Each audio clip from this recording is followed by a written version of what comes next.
Hi, Assalamualaikum and welcome again sa ating YouTube channel.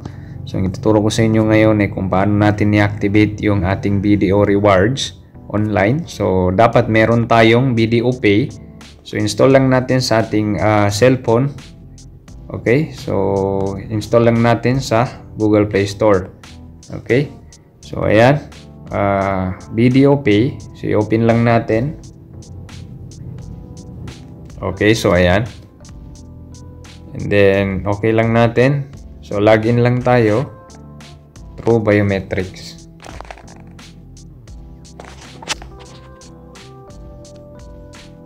Ayan.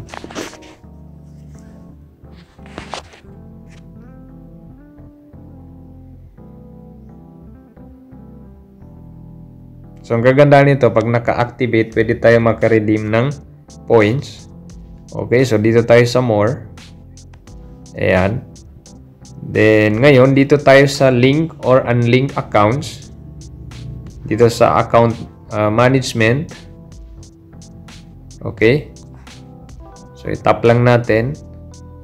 Okay, so ayan, as you can see sa rewards, dito sa pinakababa, inactive. So, ibig sabihin, hindi pa siya active. So, pag i-active natin yan, so, makakatanggap tayo ng reward, piso points. Ayan, and pwede natin siya i-redeem yung reward na yon once na naka-activate yung ating BDO rewards. Okay, so i-activate natin ngayon para makatanggap tayo ng points every transaction sa ating BDO online banking. So, ayan, check lang natin and then update.